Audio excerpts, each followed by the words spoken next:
Good morning बच्चों। आज हम पाठ 16 कबीर के दोहे पढ़ेंगे और समझेंगे। तो पहले तो मैं बता दूं आपको कि कबीर के दोहों में हमें कबीरदास जी क्या समझाने को कह रहे हैं और हमें इनके दोहों से क्या क्या शिक्षा मिल रही है। यहाँ ऐसे कुछ प्रेरक दोहे हैं जिनसे हमें बहुत कुछ सीखने को मिल रहा है। कबीर के इन दोहों में जीवन की गहरी सच्चाई छिपी है, अर्थात हमारे जीवन में जो भी प्रसंग बनते हैं अच्छे बुरे, उनसे जुड़ी हुई सच्चाई छिपी हुई है। बच्चों, इन दोहों में एक सीख दी गई है जिसे अपनाकर हम जीवन को सफल बना सकते हैं, अर्थात हमारा जीवन सफल हो सकता है। इन दोहों में मीठा बोलना, गुरु की महिमा, प्रेम का महत्व, लालच न करना आदि ऐसी बहुत सी बातों पर बल दिया गया है।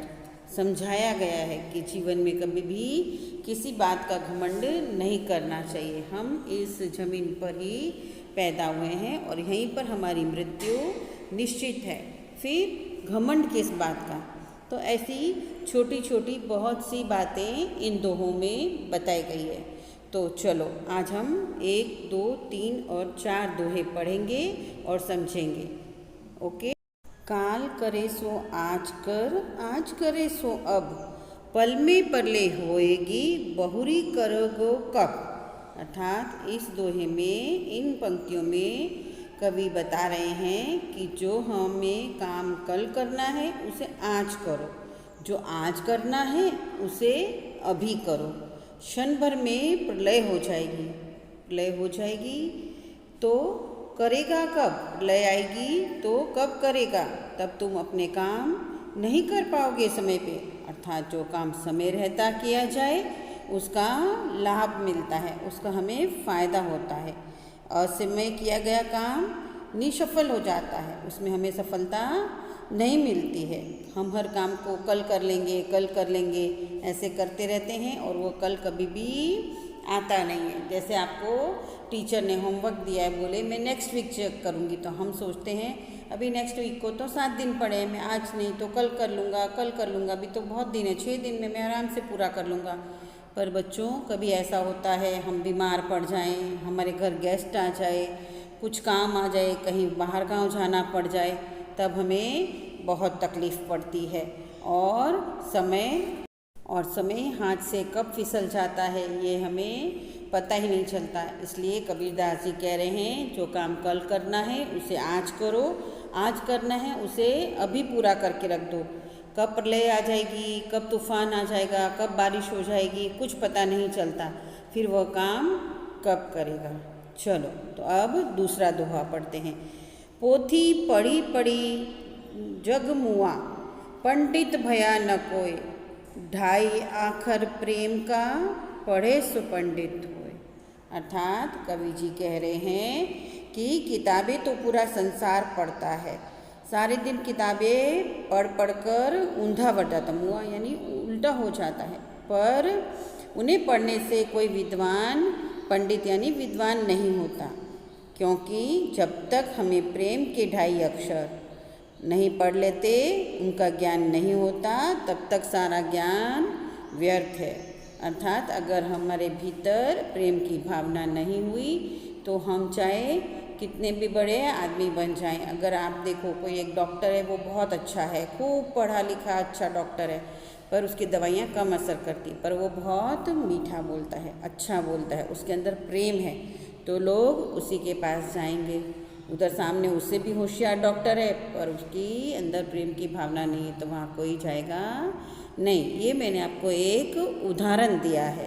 अर्थात पढ़ाई के साथ साथ हमें सामाजिक ज्ञान भी होना चाहिए और हमारे अंदर प्रेम भी होना चाहिए। तो चलो अब हम आते हैं तीसरे दोहे पर। अति का भला न बोलना, अति की भली न चुप, अति का भला न बरसना, अति की भली न धूप। अर्थात इसमें कवि बता रहे हैं, कबीरदास जी कहते हैं कि मनुष्य को ना अधिक बोलना चाहिए, न ही अधिक चुप रहना चाहिए, और उसी प्रकार अधिक वर्षा भी हानिकारक है और अधिक धूप भी बुरी लगती है। अर्थात किसी भी चीज़ का अति यानी बहुत ज़्यादा होना खराब है। इसीलिए बच्चों हमें जब कहीं भी हम जाएं तो बिल्कुल चुप भी नहीं रहना चाहिए और बहुत बोल भी नहीं करना चाहिए। उसी प्रकार अगर बारिश बहुत ज़्यादा बरसती है तो फसलों को नुकसान हो जाता है, और अगर कम बरसती है तो सूखा पड़ जाता है, धूप से सारी फसलें जल जाती हैं। इसलिए इस दोहे में हमें कबीरदास जी समझा रहे हैं कि किसी भी चीज़ की अति बहुत ज़्यादा नुकसान करता है। हर चीज़ को हमें लिमिट में करना चाहिए। जैसे आपको चॉकलेट पसंद है, मम्मी ने चॉकलेट ला के दी और मम्मी ने कहा बेटा रोज़ एक एक खाना, और आपने सोचा कि मम्मी तो घर पे नहीं है, चलो 4-5 खा जाती हूँ, पर फिर वो क्या करता है बच्चों, आपके दांतों को, पेट को नुकसान करता है। अगर आप लिमिट में खाओ तो वो चीज़ नुकसान करती नहीं है। ऐसी हर चीज़ के लिए होता है कि हर चीज़ की अति नहीं होनी चाहिए, सब कुछ लिमिट में होना चाहिए। ऐसे आप पूरे दिन खूब पढ़ते रहो और आपको ना खाने का शुद्ध ना पीने की शुद्ध, तो उससे आपका स्वास्थ्य बिगड़ जाएगा। इस पे आधारित मैंने आपको एक पाठ पढ़ाया था 5वीं कक्षा में, अगर आपको याद हो तो, कि वो लड़की सारे दिन पढ़ती थी और खाती पीती नहीं थी तो उसका स्वास्थ्य खराब हो गया था। इसलिए बच्चों कोई भी चीज़ की अति नहीं होनी चाहिए, सब चीज़ हमें क्या करना चाहिए, लिमिट में करनी चाहिए। हम चौथा दोहा पढ़ते हैं। ऐसी बाणी बोलिए मन का आपा खोए, औरन को शीतल करे आपू शीतल होए। इस दोहे में कबीरदास जी समझा रहे हैं कि हमें ऐसी वाणी, ऐसी भाषा बोलनी चाहिए जिसमें घमंड ना हो, जिसमें घमंड ना छलकता हो। बोली सुनने पर दूसरों को सुख पहुँचे तथा स्वयं को भी दूसरों को सुखी देखकर खुशी मिले, अर्थात अपने मन को भी शीतलता यानी ठंडक पहुँचे और दूसरों को भी ठंडक मिले। आप बच्चों के साथ अगर हम तेज में बोलेंगे, आवाज़ में, ऊंची आवाज़ में, तो बच्चों को अच्छा लगेगा नहीं, पर अगर हम उनको ठंडक से, शीतलता से, प्रेम से, मीठी आवाज़ से समझाएंगे तो बच्चे तुरंत समझ जाते हैं। तो ऐसे ही आप ऐसी ही भाषा बोलिए जो आपको भी अच्छी लगे और दूसरों को भी सुनने में अच्छी लगे। आपको अपनी भाषा पे कंट्रोल कब रहेगा, जब आप में घमंड नहीं होगा। समझ आई बच्चों? अगर हमारे में घमंड होगा तो हम अच्छे से नहीं बोल पाएंगे। आपा का मतलब यहाँ पर अभिमान है।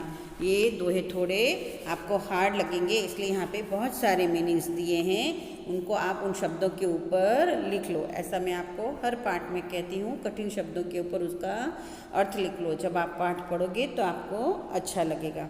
तो बच्चों हमने इन चारों दोहों में बहुत अच्छी अच्छी बातें सीखी हैं कि घमंड नहीं करना चाहिए, ज़्यादा नहीं बोलना चाहिए, काम को अगले दिन पर नहीं टालना चाहिए, तो और हमारे अंदर प्रेम की भाषा होनी चाहिए। तो बच्चों आप इन दोहों को पढ़िए और समझिए। अगर नहीं समझ में आता है तो आप मुझे कभी भी कॉल करके पूछ सकते हैं। स्कूल में आते हैं तो स्कूल में भी पूछ सकते हैं।